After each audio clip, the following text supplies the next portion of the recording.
I feel like Bleacher Report is always like way behind everybody else. Like, whenever they say something, I'm like, are you sure? Are you positive that this is like the situation you want to go into? So, Bleacher Report posted a nightmare scenario for the Bengals on Thursday for the NFL draft. And they said the nightmare scenario is they're on the clock at pick 18, and all the offensive linemen are going. Fashano, Latham, Troy, and Fuaga are all going. Which I still kind of find funny because, like, that's not a nightmare scenario at all.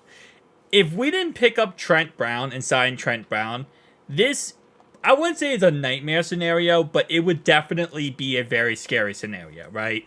Because at the time, we wouldn't have a tackle. We wouldn't have a starting right tackle for the squad.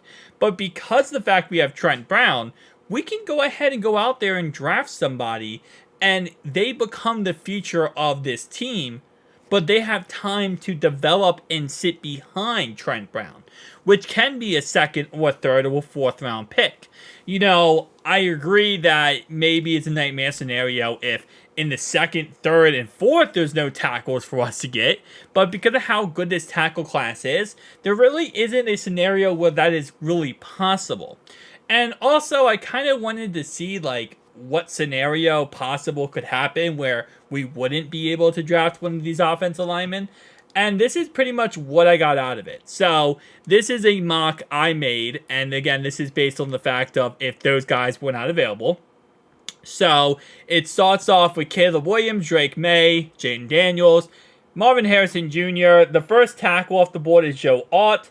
Second tackle is the Jets with Fuaga, which I believe they would take Brock Bowers. I don't think they would take Fuaga, but let's say they do because, you know, you have Tyron Smith you just picked up and he has injury problems. Okay. Raiders go with Fashano. The Saints go Latham to replace Ryan Ramczyk. Obviously, Fashano is going to be a replacement for, I'll say a replacement for Luminor, but probably just could he plays left tackle? Fashano does. But I mean, they could put him at right tackle, or they could just have their left tackle in the future. And then Troy goes to the Seahawks. Now, Troy obviously is more of a guard, if anything, and he'd probably be a center or guard in the NFL rather than an actual tackle, so it works out very well for the Seahawks. And then, of course, Teron Alden is off the board, Quentin Williams is off the board, Brock Bowers goes to the Colts at 16. And this would be, again, the nightmare scenario for the Bengals, according to Bleacher Report. And I will tell you this. There's your nightmare fixed. Your nightmare is now solved. That guy right there. There's your nightmare fixed. I get it, it's not an offensive tackle, and yeah, you're not going to get a franchise tackle for the future, but that's not a nightmare scenario. That just means that we're going to go somewhere else and get someone else. Because again, are we forgetting that he's still available? I know he's not the sexiest pick of all time, and I feel like Houday Nation is very split between some people love Amarius Mims, or some people hate him. There's like no in between either. Based on what I've read in my comic section, people either love Amarius or they hate Amarius Mims. I like him, but how I look at it is like this. If there's a better option available, like Byron Murphy, I would probably go Byron Murphy. Or Johnny Newton. I love Johnny Newton well. See, the thing about Johnny Newton is I'm a fanboy of Johnny Newton. Just a little side note here. He's one of my favorite players in the first round of this draft. So I'm always going to be a little bit biased toward him, just like J.C. Latham. Even though, yes, Amarius Mims or whatever offensive lineman might be better than J.C. Latham, I'm going to be biased because I really like J.C. Latham. I really like Johnny Newton. I really like J.C. Latham. Byron Murphy, though, is best player available with this pick. So they could, if they wanted to, and I'm not saying they would take Amarius Mims over Byron Murphy, but if they wanted to, they could just do that. And then your nightmare scenario now is over. Because you got yourself an offensive tackle. Yeah, it might not be as great as J.C. Latham, Fashano, or any of those guys, but in reality, you don't know. Maybe he will be better than them, right? That's the beautiful thing about the NFL draft. You never know how things are going to fall to you. So, like, for example, Well, let's say we do get him in the first round, where we get Byron Murphy, right? Second round now. Okay, let's look. Offense tackles. You have Kieran, who's available, from Yale here. 6'5", 318-pound tackle. Again, another option here. Left tackle also played left guard. It says right here, projecting the player to go from CS level to NFL level as a starter is tricky, but he has the tools and the tapes worthwhile investment in the top 50 as a starting caliber tackle or guard, which again, because we have Trent Brown, gives us the option to have him sit behind Trent Brown and learn.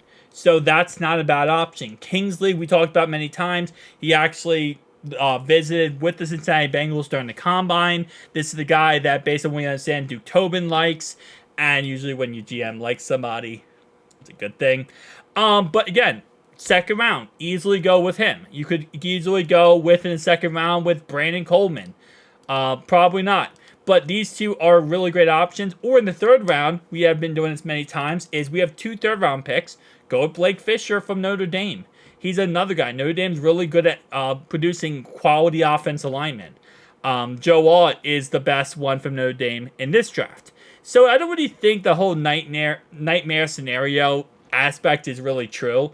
Maybe if we didn't have Trent Brown, you could make that argument.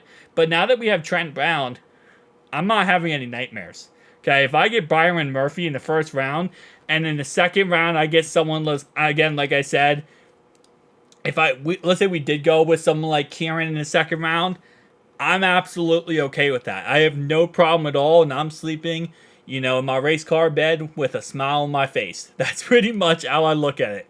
Okay? Like, that's kind of how I'm looking at it right now is I'm not scared at all. If I get that, and that's what we walk away with, awesome. I am perfectly okay with that, but it's also Bleacher Report. Bleacher Report says some interesting takes sometimes that makes me scratch my head.